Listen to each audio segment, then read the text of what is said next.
narito ang kasaysayan ni Oliver, Gabing Walang Umaga, dito sa ating dulang, Maginintuang Kasaysayan.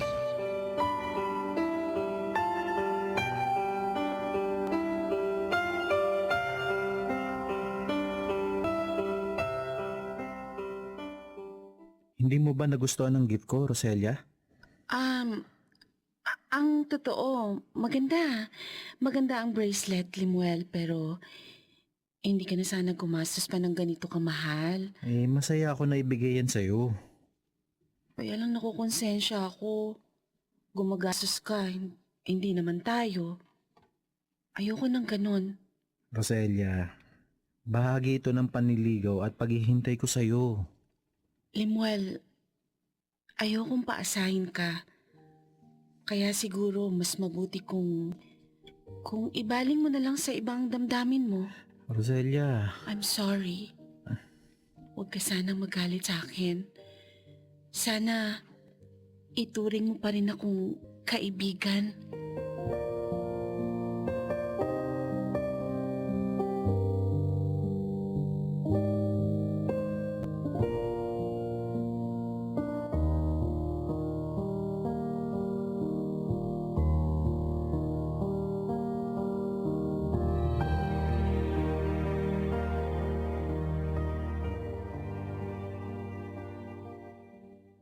Ano? Binasted ka niya? oo bro. Ayaw raw niyang gumastos pa ako at umasa. Oh, wow. Sorry to hear that, bro. Hindi naman ako galit. Naunawaan ko naman siya. Mahirap talagang ipilit. Kung hindi ka mahal, di ba? Ha? Ano ngayon ang balak mo? Susuko ka na ba?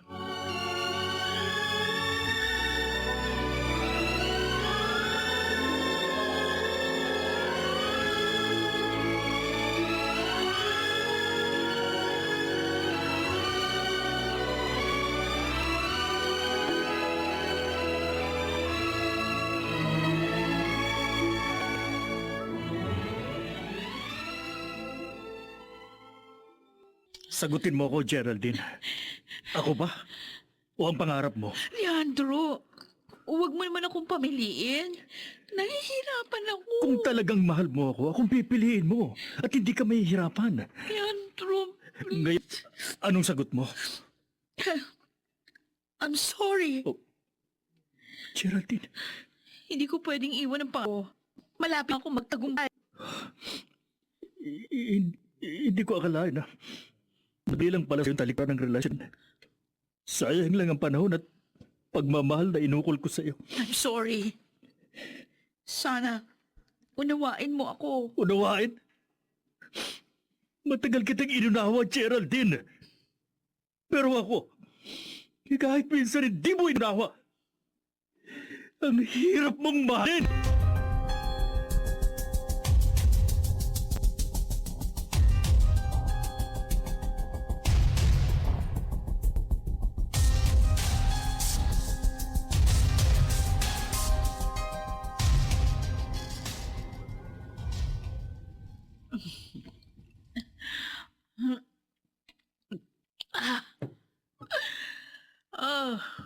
Mahal kita, Leandro.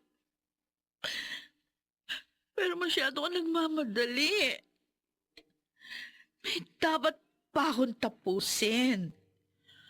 Ang paghihiganti ko kina Eleno del Santos. Hindi ko naman maipagtapat sa'yo dahil alam ko hindi mo ako papayagan. Kaya mabuti na nga siguro na maghiwalay na lang tayo na landas. Kahit na masakit para sa damdamin ko. Cellphone. Si Oliver ang tumatawag. Bahala ka dyan.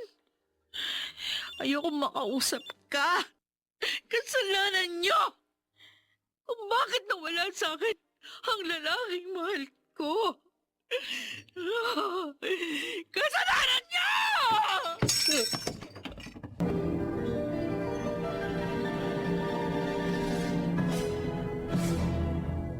This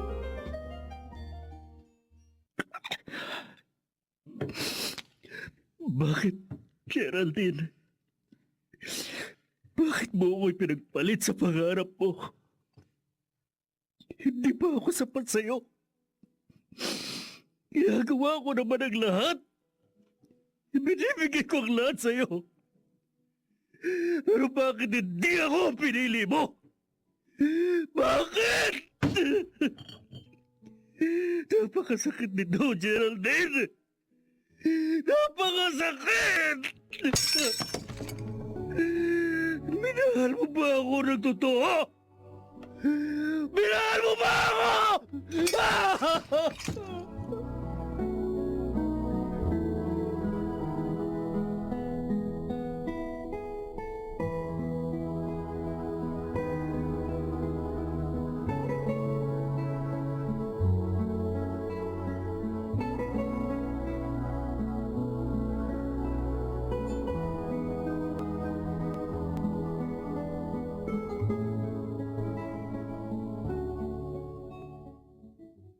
Oliver, Oh, Rosalia. Ikaw pala. nakita kita dito sa garden nyo. At parang may malalim na iniisip. May problema ka ba? Oh, wala naman. Nag-aalala lang ako kay Geraldine. Ang girlfriend mo? Bakit? Hindi niya nasagot ang tawag ko kagabi. Sabi niya, nung kausap ko siya kanina, masama ang pakiramdam niya. Kaya napalalim ang tulog niya.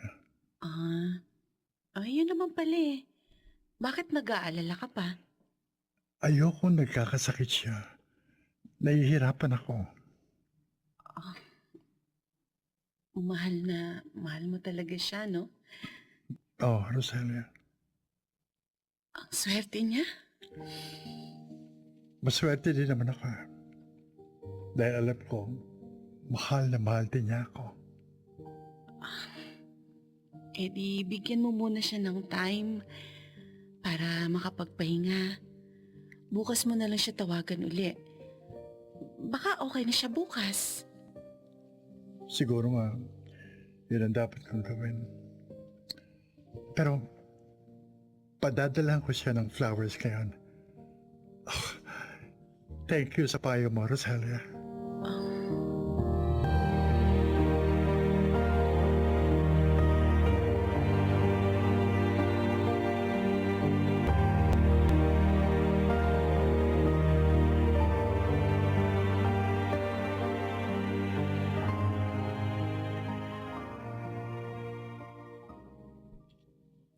Ang swerte ni Geraldine.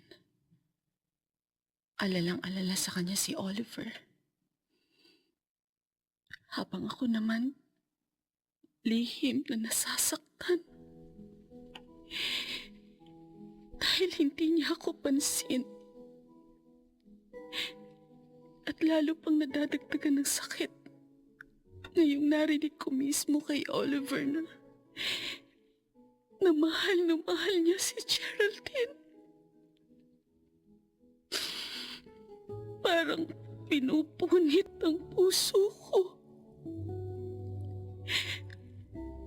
Pero dapat kong tanggapin ang katotohanan ito.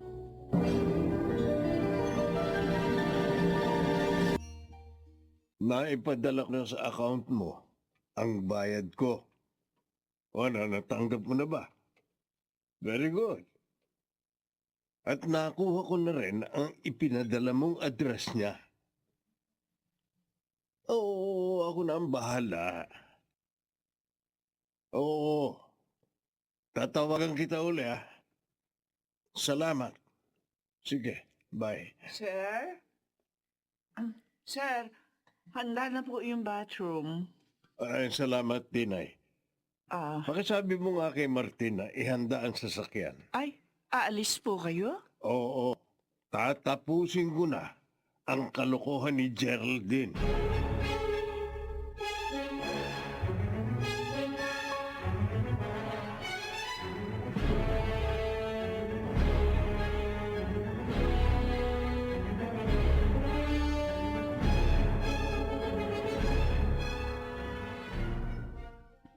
Saan daw kami pupunta, Tinay? Ay, hindi ko alam. Nahiya naman akong tanungin. Pero Martin, kinakabahan ako. Ha? Bakit naman? Paano sabi ni Sir? Panahon na raw para tapusin yung kalokohan ni Geraldine. Ano? Oo. Naku, Tinay. Parang nakakakaba nga yun. Anong balak gawin ni Sir Eleno? Ay, malay. Basta Martina, alalayan mo si Sir. Baka sa sobrang galit nun walang masamang mangyari sa kanya. Oo nga. Tiyak na magagalit si Sir Oliver. Tinay, huwag ko na lang kayang samahan si Sir.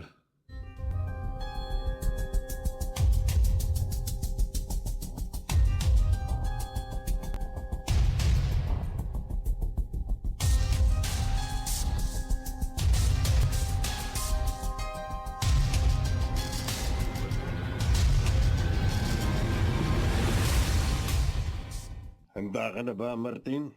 Oo, Sir. Sir, pwede ho bang malaman kung saan kayo pupunta? Tatapusin ko na ang panloloko ni Geraldine. Diyos ko, Sir, ano ho ba balak niyo? Dapat, Sir, sinabi na lang muna natin to kay Sir Oliver. Oo nga. Baka mamaya niya sagot-sagutin kayo ng babae niyo tapos ma-high blood kayo. Huwag kayong mag-alala. Kaya ko ang sarili ko. Pero Sir Eleno, Mas maha-high blood ako kapag wala akong nagawa para iligtas sa babaeng yun ang anak ko. Tayo na, Martin. Iba ka na tayo. Sir, sandali lang ho. Bakit na naman, Tinay? Papaano ho kung tumawag si Sir Oliver at hanapin kayo? Sabihin mo nasa office ako. Huwag mong sasabihin ang gagawin ko. Noong magaganap sa paghaharap ni na Eleno at Geraldine